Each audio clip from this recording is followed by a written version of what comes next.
कोई भी मांग हमारी गैर कानूनी है तो हमें कोई भी आके यहाँ बताए, और अगर नहीं बता सकता तो हमें रोक भी नहीं सकता। ऐसा मेरा निवेदन है आप सबको। लेकिन एक गुजारिश है, आप लोग तो कभी हिंसा कर ही नहीं सकते, क्योंकि आप उन्हें करवा दिए। ये बात हमें सही तरह पता है, पूरी दुनिया को। जो आरएसएस के लोग हिंसा करेंगे या करते हैं, उनके भड़कावे में आपको नहीं आना है। कुछ भी करे वो, हमारे ऊपर पत्थर फेंके, डंडे चलाए, लाठी चलाए, आप लोगों को अपनी बहादुरी दिखानी है। हिंसा नहीं होने दे, ऐसा अपने आप की बहादुरी हमें दिखानी है। किसी भी हालत में इतनी सी भी हिंसा हम आरएसएस के लोगों को ना करने दें, ये हमारी जिम्मेदारी है। हम साथ हैं,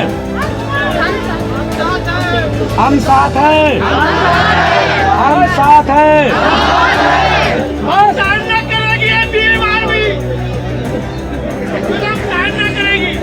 नहीं करेंगे, सहन नहीं करेंगे।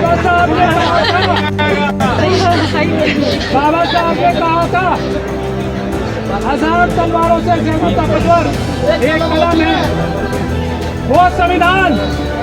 ये संविधान 1000 तलवारों से, 1000 बंदूकों से ज्यादा ताकतवर है।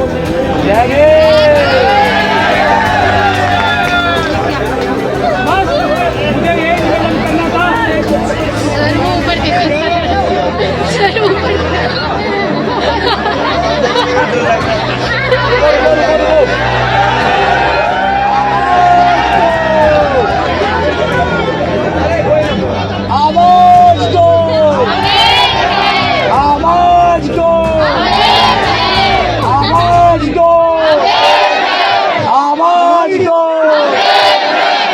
डॉक्टर ऋतु, संघर्ष करो, हम तुम्हारे साथ हैं। आप डॉक्टर ऋतु को सुने, और पुलिस के लोगों से मेरा आग्रह है, अगर पुलिस के कर्मचारी हमें सुन रहे हो तो जो प्रोटेस्ट में शामिल होने वाले साथी आ रहे हैं उनको रोका न जाए, उनको इसलिए ना रोका जाए क्योंकि हम पुलिस सरकार के लोगों की चालों से अवगत हैं। मैं पुनः आग्रह करूंगा, हमारा जो आज का प्रोटेस्ट है पूर्ण रूप से संवैधानिक है और संविधान को मानने वाले लोग, लेकिन जानबूझ के हमारे साथियों को रोक के इस तरह का माहौल बनाने का अगर पुलिस प्रयास करेगी तो ये अच्छा नहीं है। इसलिए मेरी पुलिस के साथियों से आग्रह है कि चारों गेटों से जो भी हमारे साथी आना चाहते हैं, वहां हमारी बहनें भी हैं। ऐसी भी खबर मिल रही है कि उन बहनों से बदतमीजी हो रही है, ये हम स्वीकार नहीं करेंगे। इसलिए मेरा आग्रह है कि उन बच्चों को आने दिया जाए, उनको रोका ना जाए। अब मैं आग्रह करूंगा हमारी नेता छोटी बहन ऋतु से कि वो अपनी बात रखे। जय भीम, जय जय जय जय जय भीम। सबसे पहले जितने पुलिस के साथी के पीछे खड़े हैं, हमने 145 दिन धरना किया और बिल्कुल लॉ एंड ऑर्डर मेंटेन करके किया। ये एसएचओ साहब सुन लो, कोई भी साथी हमारा रुकना नहीं चाहिए। और जैसे भाई ने भी कहा कि अगर कोई किसी महिला के साथ बदतमीजी कर रहा है और अगर आपने महिलाओं को वहां रोक के रखा है तो इसका नतीजा भुगतने के लिए फिर आप तैयार रहना। ये आपको ऑर्डर आप तोड़ रहे हो, हम नहीं। ये चीज मैं बार बार बता दूं। दूसरा साथियों, बड़ी इंपॉर्टेंट बात, जैसे प्राचा साहब ने कहा, हम लोग संविधान को मानने वाले हैं, संविधान की हिफाजत करने वाले हैं, हम लोग कानून को कभी हाथ में नहीं लेंगे, ना तोड़ेंगे। तो आप ये चीज देखना कि आपके बीच में बहुत सारे वाइस चांसलर ने, आरएसएस वालों ने अपने दलाल छोड़े होंगे जो अराजक तक पीस को भंग करेंगे। आप सबको उस चीज को मेंटेन करके चलना है, वो अपना काम करेंगे, हमें अपनी मंजिल को क्लियर रखना है। क्यों जरूरी है? सब कुछ लूट लिया उन्होंने आपका। ये लोग, जैसे प्राचा साहब ने बताया, आपके गरीब बच्चों की, गरीब लोगों की 25,000 नौकरियां खा के बैठे सिर्फ और सिर्फ इस विश्वविद्यालय में। और अभी आरएसएस के लोग धड़ाधड़ भर्तियां करके 3,000 से ऊपर अपने लोगों को, अपने लोग जो गुलाम दलित भी, जिनमें से हमारे समाज के लोग भी, और कुछ ऐसी चीजें सामने आई हैं फर्जी SC ST OBC के सर्टिफिकेट बनाकर उनको नौकरियां दी है। ये लड़ाई अब हमारे मान सम्मान की है, अब समझौता नहीं होगा। ये पहली बार दिल्ली विश्वविद्यालय में ऐसा नीली क्रांति का इनकलाब आया, फैसला आपको करना है।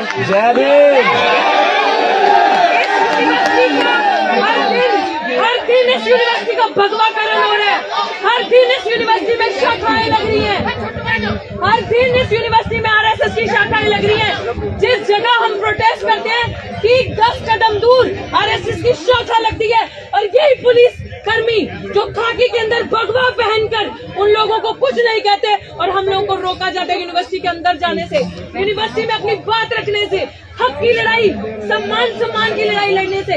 एक अपराधी आप सबके सामने सविता रॉय अभी भी अपनी कुर्सी पे कार्यरत है, आप समझ सकते हैं। इसी अमित शाह पुलिस ने चार्जशीट जमा किया उस अपराधी पे। तो आज मैं अपने साथियों से, भाई चंद्रशेखर आजाद से, एडवोकेट महमूद प्राचा जी, जिनकी वजह से आज ये लड़ाई हम इतने मजबूती से लड़ पा रहे हैं, जिन्होंने हमें लड़ना सिखाया, झुकना नहीं सिखाया। बाकी मेरे भाई अभिषेक जाटव जी, भाई सतपाल जी, सब यहाँ पे हैं। माफ करना अगर किसी का नाम नहीं ले तुम संघर्ष करो। ये जो क्रांति अभी यहाँ होने जा रही है साथियों, याद रखना, पहले दिन कहा था सर पे कफन बांध के आए हैं, सफेद नहीं नीला। वापसी का रास्ता हमने नहीं देखा। हमारे हाथ में संविधान है। इन लोगों ने, आपके जो शरीफ लोग, शायद उनकी आवाज मेरे जितनी बुलंद नहीं होगी, शायद उनकी आवाज मेरे जितनी ताकतवर नहीं होगी, पता नहीं क्या मजबूरी होगी उनकी कि अगर 10 लोगों का परिवार है तो एक इंसान कमाने खाने वाला है। उन लोगों की थाली से निवाला छीना इन लोगों ने। 22-22 साल, 15-15 साल, 10-10 साल से पढ़ाते लोग दिल्ली विश्वविद्यालय में इन्होंने निकाल दिया, क्योंकि उनका कोई माई बाप नहीं था इंटरव्यू में बैठा हुआ, उनके पास पैसे नहीं थे देने के लिए। और एक बड़ी खबर पूरे सबूतों के साथ मैं आपको बताती हूँ भाई, आपके भी संज्ञान में ला रही हूँ। एक रामजस कॉलेज, इस लाल बत्ती पे रामजस कॉलेज में चेयरमैन के साथ सेटिंग करके सब सबूत है हमारे पास। वो काम हम नहीं कर सकते। हमारे बाबा साहब ने बोला है संघर्ष करो, शिक्षित बनो, पढ़ो लिखो। हम नहीं किसी को फोन कॉल आधी रात को 1800 फोन कॉल करके और हम नौकरी लें, हमारे अंदर वो चीजें नहीं है। हम गुलामी नहीं करेंगे, हम अपने कैरेक्टर से समझौता नहीं करेंगे, लेकिन यहाँ पे इस तरीके से नौकरियां दी जा रही है, इस तरीके से पैसे से और महिलाओं के मान सम्मान से खेलकर। और हमारे मान सम्मान की लड़ाई हम लड़ेंगे। हम अपनी किसी भी बहन को ऐसा गंदा काम करने के लिए मजबूर नहीं होने देंगे एक नौकरी लेने के लिए। ये भाई आप लोगों पे प्राचा साहब जिम्मेदारी है, मैं इसके पूरे तथ्य आपको दूंगी कि किस तरीके से महिलाओं को मेंटली और सेक्सुअली एक्सप्लॉइट करके यहाँ पे नौकरियां दी जा रही है। तो मैं चाहती हूँ, अरे रुक जाओ, अरे 2 मिनट रुको भाई, सुनने दो। ये चीज आपको समझने की जरूरत है कि आपकी बहन बेटी की जहाँ बात आती है उसके ऊपर हम कुछ नहीं समझेंगे, क्योंकि बाबा साहब ने एक ही चीज कही थी कि मैं उस समाज की तरक्की तब समझूंगा उस समाज की महिलाओं ने कितनी तरक्की की है। और आज अगर महिलाओं ने ये बेड़ा उठाया है तो मैं कहती हूँ ये मजबूरी है सबकी, जितने भी हमारे समाज के पुरुष है, भाई है, कि साथ कंधे से कंधा मिला के आगे आकर देना है।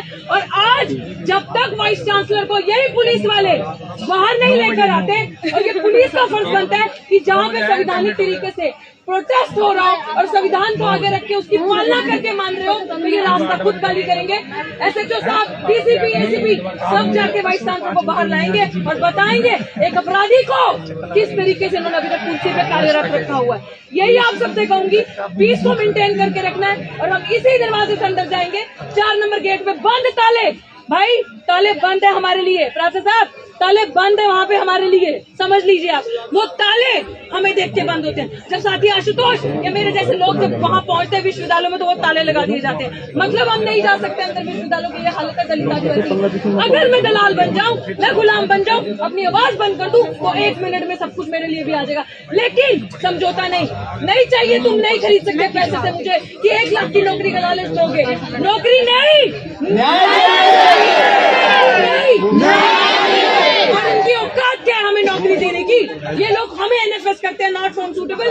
खुद उस कुर्सी में बैठने के लायक नहीं है अगर इनका कोई गॉडफादर ना हो इंटरव्यू में। तो हम सब इस लड़ाई को मजबूती से मिलकर लड़ेंगे। अभी जैसे तभी तो बना मंच से आपको आदेश आएगा, उस आदेश की हम फॉलो करेंगे। भारत के लीडर्स आगे रहेंगे और हम सब उन्हें फॉलो करेंगे। इवन इंक्लूडिंग मी, हम सब उन्हें फॉलो करके अंदर जाएंगे। आवाज दो, आवाज दो। दीदी जय भीम। देखो, आज की ये आंदोलन जो लंबा चल रहा है, हम तो शारीरिक रूप से उस तरह सब लोग शामिल नहीं हुए, लेकिन जितने लोग पहले दिन से इस आंदोलन को आगे बढ़ा रहे हैं, मैं उन सब भाइयों का, बहनों का धन्यवाद देता हूं। आशुतोष भाई, वीर सिंह जी, नेहा, मनोज जी, बाल मुकुंद जी, संजीव तोमर जी, महमूद भाई और आज की हमारी नेता। और मैं तो इसको मना कर रहा हूँ, नौकरी वोकरी के चक्कर में मत पड़ो। नहीं, न्याय तो मिल ही जाएगा। न्याय देने वाले हाथ अपने मजबूत करो। मैं तो इसे कहूंगा,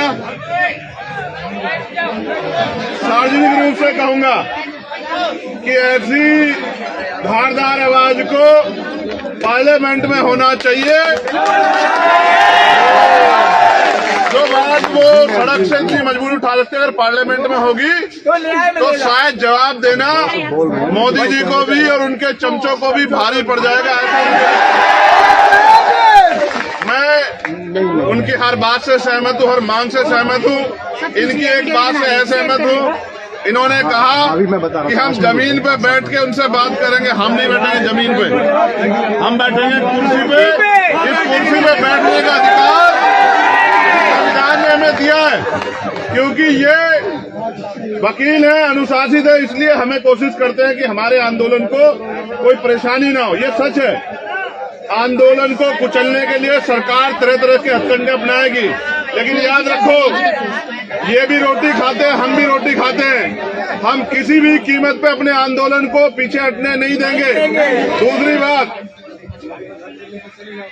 मैंने एक मांग की थी कि जो लोग सड़क पे हैं उनको आने दिया जाए। मेरा ऐसा विश्वास है कि हमारी बात तो सुना गया होगा। अब हम जो आगे की हमारी तैयारी है, हम लोग उस पर चलेंगे। और फिर आपसे कह रहा हूँ, एक दिन में कोई लड़ाई नहीं जीती जाती, कोई लड़ाई नहीं। अभी तो आप ये चाहते हो कि वो गिरफ्तार हो जाए, अभी तो उनको सजा मिलेगी। अभी लड़ाई बहुत लंबी है। हमारे लोग एक बार में सोच रहे थे लड़ाई खत्म हो गई। अभी आपको कई बार अपनी ताकत का प्रदर्शन करना पड़ेगा। और मैं एक और छोटी बात कहता हूँ, छोटी इसलिए कह रहा हूँ क्योंकि बड़ी बात कह के कुछ होता नहीं है। अगर आज से काम नहीं चलेगा तो फिर हमें अपनी ताकत दिखाने के हम पे बहुत सारे तरीके आते हैं। हमने ये ताकत जामा मस्जिद पे भी दिखाई है। हमने ये ताकत सतगुरु रविदास जी महाराज के जब गुरुघर टूटा उसमें भी दिखाई है। हमने ये आदत अभी 21 तारीख को भी दिखाई थी। और अगर दोबारा दिल्ली उस ताकत को देखना चाहती है तो दिल्ली का स्वागत, दोनों हाथ से स्वागत है। इतिहास गवाह है, इतिहास गवाह है, जिस दिन हम दिल्ली आते हैं ताकत से, उस दिन के बाद दिल्ली में अच्छे अच्छों के मैंने उसको मैंने मना किया कि मैं घोषणा नहीं करूंगा, वरना यूनिवर्सिटी की हो जाएगी छुट्टी और धारा लग जाएगी 144 और दिल्ली में मना हो जाएगा कि भाई कुछ नहीं करना। अभी तो सिर्फ ये बताने के लिए है कि इसको देखो, असल लड़ाई उस दिन है, ये तो लड़ी रही है, बोल भी रही है और भाई सब लोग इसके साथ है, बीमार भी, बीएसएफ के लोग भी साथ है, लेकिन इसके आंसू नहीं देख पाया मैं। देखो सच बात ये, बहनों को रोते हुए देखना ये मेरे बस की बात नहीं। जब ये उस दिन रोई ना तो ऐसा लगा कि क्या कर दें। और हिमांशु जानते हैं इस बात को, मैंने 1 तारीख को कहा था हिमांशु से कि एक दिन का मैं समय निकाल के आता हूँ, लोकसभा से चलेंगे, लेकिन उससे पहले ही सब गड़बड़ हो गया। देखो वो बहुत तेज है, हमारे फोन सुन रहे हैं महमूद भाई, उनको पता लग जाता है कि कब हम क्या करने वाले, इसलिए पहले तैयारी कर लेते हैं। उन्होंने आंदोलन कुचला इसलिए, उसको हटाया इसलिए, चोरी डकैती इसलिए की कि आंदोलन बड़ा बड़ा पत्थर ताकतवर हो जाता है। ये तो जिंदा लोगों का आंदोलन है। तो मेरा विश्वास है कि आंदोलन वहीं चलेगा, पूरे जोर शोर से चलेगा और आंदोलन जीतेगा भी, क्योंकि सबसे बड़ी ताकत हमारे पास संविधान है इस संविधान के जरिए हम उनको सजा भी कराएंगे और जो 25,000 वैकेंसियां बैकलॉग बाकी है उसको पूरा भी कराएंगे। और यूनिवर्सिटियों में जो एक और बात बताई तथ्यों के साथ, रितु ने कहा कि मेरे पास जानकारी है कि अपमानित होके सौदा करके बहन बेटियां यहाँ नौकरी करना चाहती, इस व्यवस्था को हम लोग डायनामाइट लगा के उड़ा देंगे अगर किसी का दिमाग खराब हो गया। हम दिखावे के लिए नहीं करते हैं कि हम बहन बेटियों का सम्मान करते हैं। हम भाजपा आरएसएस के लोग इतने नहीं है। हम सम्मान दिल से करते हैं और करते रहेंगे। और हमें तो बाबा साहब अम्बेडकर ने यह शिक्षा दी है कि किसी भी समाज की तरक्की उस समाज में रहने वाली महिलाओं की तरक्की से मैं मापता हूँ कि उस समाज की, उस प्रदेश की, देश की कितनी तरक्की हुई है। इसलिए अब जो आदेश होगा, जो लोग लीड कर रहे हैं, आज मैं आगे कहूँ कि मेरे हिसाब से करो, ये मेरी आदत नहीं है। मैं रितु से कहूंगा जो आज वो कहेगी हम अपनी खून का एक कतरा चुका के वो करके दिखाएंगे, उसको पीछे नहीं जाने देंगे, मेरा वादा वचन है। जेल जाना पड़े, मुकदमे लग जाए, गोली चल जाए, लाठियां चल जाए, कुछ भी हो जाए, दम है तेरे दमन में कितना, दम है तेरे दमन में कितना, सरफरोशी की तमन्ना अब हमारे दिल में है,